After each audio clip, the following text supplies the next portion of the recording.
Всем привет! Вы на канале 88 клубков. Это канал по вязанию. Меня зовут Настя. В сегодняшнем видео я покажу и расскажу, как очень простым и нехитрым способом запланировать и спрогнозировать овал любой формы и размера, независимо от материала и вида пряжи, будь то более округлый вариант или более вытянутый. Такая деталь может служить дном сумки или корзины, а также деталью игрушки, подушкой или даже ковром.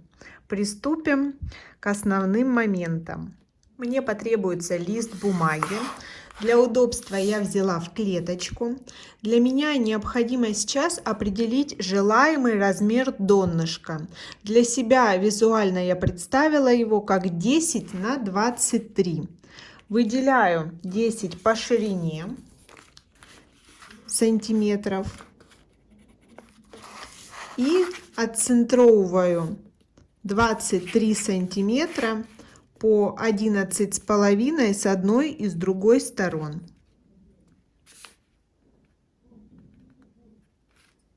Далее мне необходимо вычислить размер основания моего овала. Так как ширина 10 сантиметров, получается по 5 сантиметров от центральной точки до одного и до второго края.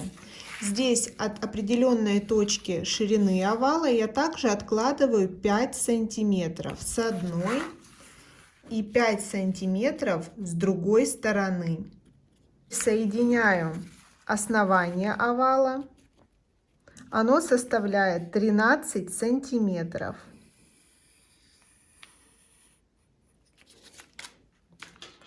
И дорисовываю ровные части и округлые овалу.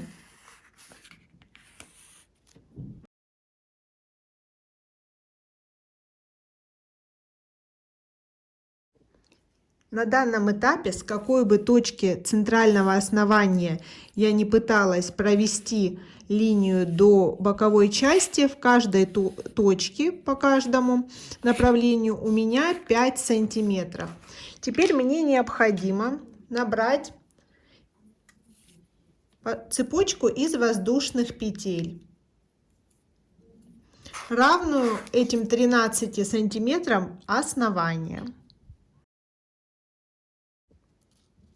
У меня получилось 15 воздушных петель. Обратите внимание, конечную петлю на крючке я не учитываю. Эквивалентно 13 сантиметрам я использую полиэфирный шнур карамель, крючок номер 5. Ссылку на необходимые материалы, а также свой промокод на скидку для их приобретения я оставляю в описании под этим роликом. Итак, я пропускаю первую петлю по обратной стороне и ввожу крючок во вторую перемычку, оставляя на лице обе дужки кромочной косы. Провязываю столбик. И так далее до конца ряда. У меня получается 14 точек для провязывания, так как первую я пропустила.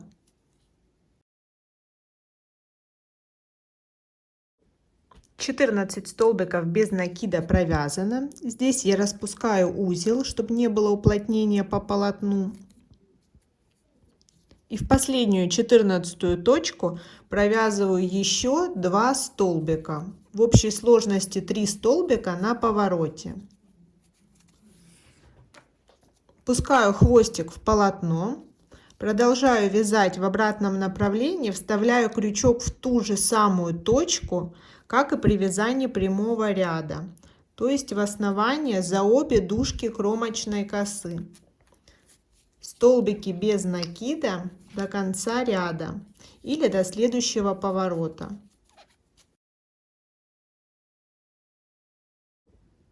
Здесь в конце ряда у меня последняя точка. Провязываю столбик и делаю поворот, провязывая 3 столбика в одну точку за обе дужки петли подъема прошлого ряда. Они оказываются прямо на вершине одной из сторон овала, и в эту точку я провязываю 3 столбика. второй и третий. Здесь сейчас можно пересчитать точки основания. 1, 2, 3, 4, 5, 6, 7, 8, 9, 10, 11, 12, 13, 14. Их у меня 15. Далее можно продолжить вязание по спирали любым выбранным вами узором. Узор и способ соединения рядов не повлияет на пропорции, которые вам необходимо достичь. Итак, я буду соединять ряды самым простым, как мне кажется, способом. Вставляю крючок с изнанки на лицо в первую кромочную косу, увожу рабочую петлю на изнанку, далее фиксирую ее воздушной. У меня узор галочка в раскол. Я нахожу первую галочку прошлого ряда, ввожу крючок ровно в центр с лица и ровно в центре по обе стороны дужки одного столбика с изнанки. Подхватываю нить, вывожу, это первый столбик второго ряда. Удаляю крючок, вставляю его обратным ходом и формирую первый столбик. Далее каждый столбик провязываю галочкой в раскол до поворота. Здесь на повороте второго ряда в те 3 петли, которые я провязала в одну точку, мне необходимо сделать в каждую добавление, то есть в каждую из 3 петель провязать по 2 столбика, галочка в раскол. Ввожу крючок в каждую точку по 2 раза. Первое добавление, второе,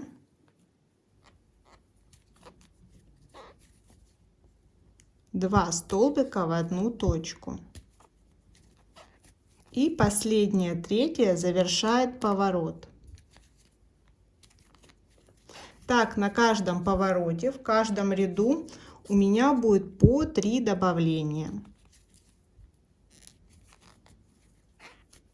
Далее продолжаю по ровной, один столбик в одну точку до следующего поворота. Второй поворот то же самое, по 2 столбика в каждой из 3 провязанных в одну точку в прошлом ряду. Так получается 6 добавлений в круг.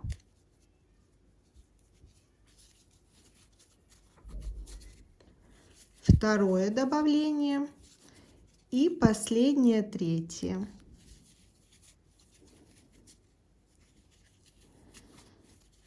Далее делаю соединение аналогично прошлому ряду.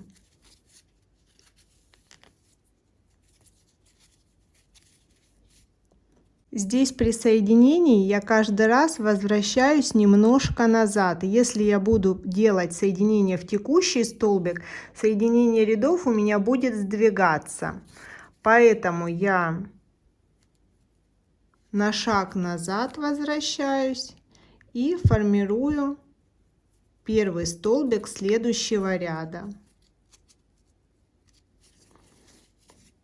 Так далее, ряд за рядом до необходимого размера. Примерную схему добавлений на каждом из поворотов я добавляю для вас здесь.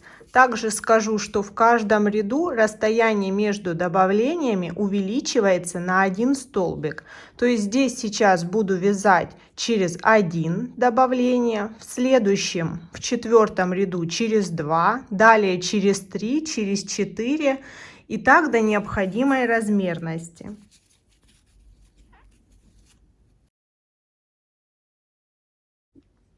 Первый поворот 3-го ряда. Выделяю для себя 3 петли, где были добавления в прошлом ряду. Они немножко смещены, поэтому я начинаю с первой добавлять. В первую точку провязываю 2 столбика. Далее 1, расстояние между добавлениями в этом ряду 1 столбик. Потом снова 2 столбика в одну точку. И снова 1 столбик в одну точку. И последнее, третье добавление. 2 столбика в одну точку. Слежу, чтобы добавления по закруглению располагались равномерно. Расстояние между добавлениями в каждом ряду увеличивалось. И продолжаю навязывать рядность. Также со следующего ряда необходимо следить, чтобы добавление в каждом следующем ряду не попадало на добавление предыдущего ряда. То есть вот добавление. В следующем ряду я буду провязывать по 2 столбика в одну точку в те галочки, которые были одинарными в этом ряду. То есть чтобы не попало ни сюда, ни сюда, а провяжу в те, которые были одинарными.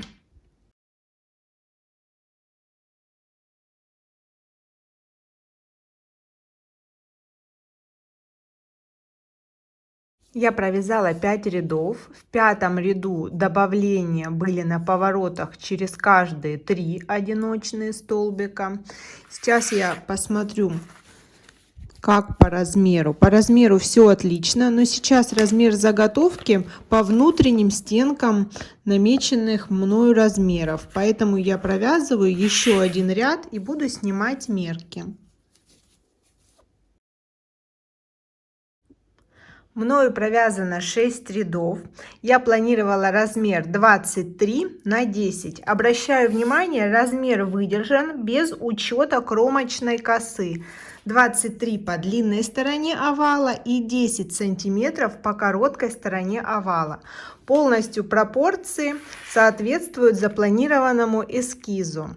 Еще раз обращаю внимание, что узор при планировании формы овала роли не играет. Какой бы вы формы овал не запланировали, он будет пропорционален, даже если вы провяжете больше или меньше рядов. Очень простой и понятный способ, всегда им пользуюсь. Ссылку на вязание сумочки от этого донышка я оставляю в описании в конце этого ролика. Подписывайтесь на мой канал, ставьте лайки, будет много интересных видео. Всем пока!